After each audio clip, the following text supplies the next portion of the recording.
everybody, my name's Hana Larsen and I just finished my third year at SFU. I'm a student in the Global Environmental Systems program in the Department of Geography, but I've been taking Global Asia since my first year. You might be wondering, how do Global Asia courses compare to other courses at SFU? I've taken a number of courses at SFU ranging from international studies to statistics to econ to sustainable development, and a few key things have stood out to me about this program.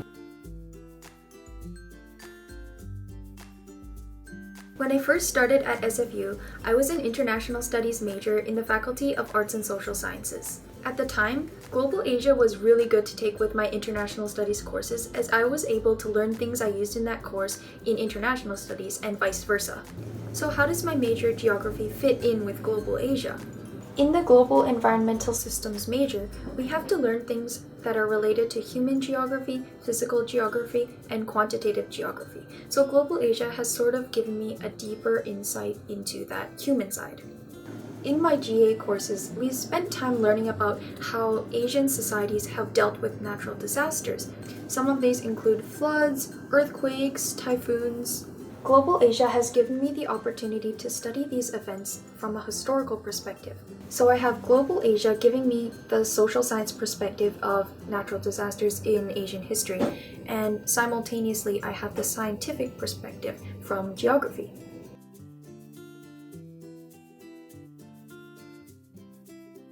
One of my favorite things that I've gained from GA courses is the opportunity to discuss the Asian Canadian identity. In many of my Global Asia classes, we talked about Asian Canadian identities, and I feel like that gave a lot of us a space for us to talk about our own identities. What makes it really special is getting to discuss that with a professor in an academic setting and also with other people who can share the same experience.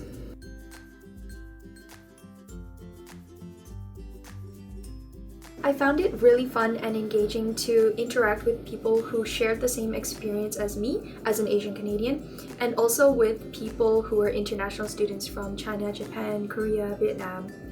Living in Vancouver and going to school with a lot of international students, I noticed there's kind of a separate identity for Asian Canadians and international students from Asia.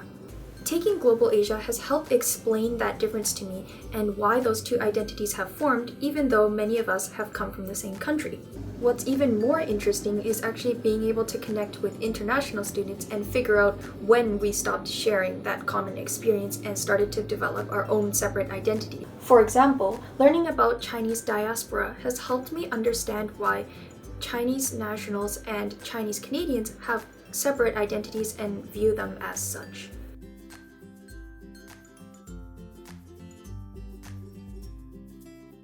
Something that I didn't expect to learn in Global Asia was about Asian Canadian communities.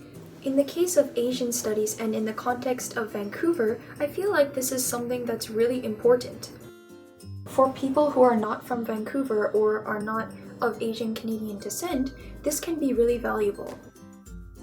This can help them to understand the history of Asian Canadian communities in Vancouver that have had a large role in shaping this city.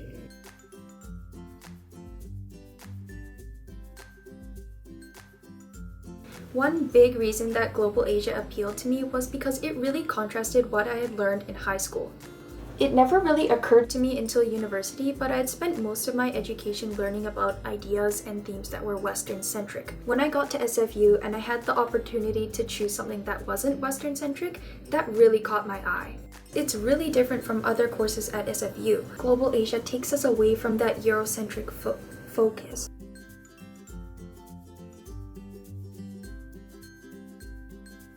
Global Asia courses often cover a long period of time. Now that might seem like things would be highly generalized, but on the other hand, it actually gives you a really good foundation for you to study more about things that are of interest to you. Starting at the bigger picture really helps to understand smaller phenomenon at a deep level. Without that great foundation, it would be difficult to know the cultural significance of something. Global Asia helps us to realize that cultural significance by showing what comes before and after and how certain things affected societies down the line.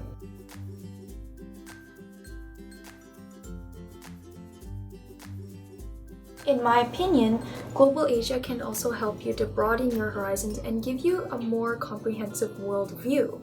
My first GA course was about ancient Chinese and Japanese history. I was expecting more to learn about a few key historical periods, but we ended up doing kind of like a really broad overview of these countries.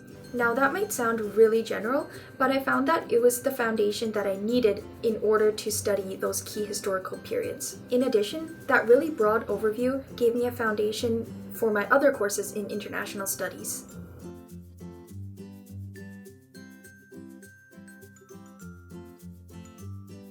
And more broadly, Global Asia is interdisciplinary because it draws on a number of different areas such as economics, history, politics, geography, etc.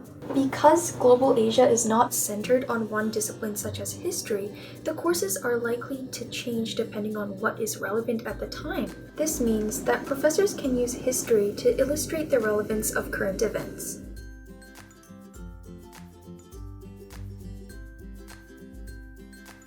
Something that makes Global Asia stand out is that we get to do fun things.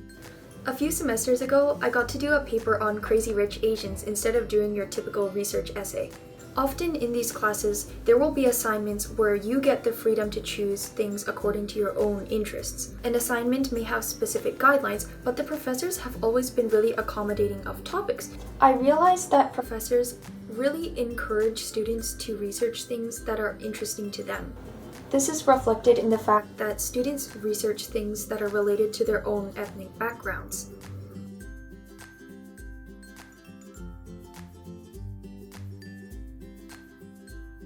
Another reason why I started taking Global Asia courses is because of my background. I come from a background of Japanese, Chinese, and Swedish descent, so learning about my cultures has always been of interest to me. Before taking Global Asia courses, I didn't expect to learn so much more about myself. During World War II, my family was put in the internment camps. Ever since that time, Japanese culture in my family has kind of disappeared in a sense, and my Global Asia professors helped me understand why that was the case. In my family and many others who were interned, Japanese culture has kind of disappeared down the generations. Now there are 4th and 5th generation Japanese Canadians like me who are searching for a cultural identity. So getting to discuss that with a professor really helped me actually understand more about myself and my family history.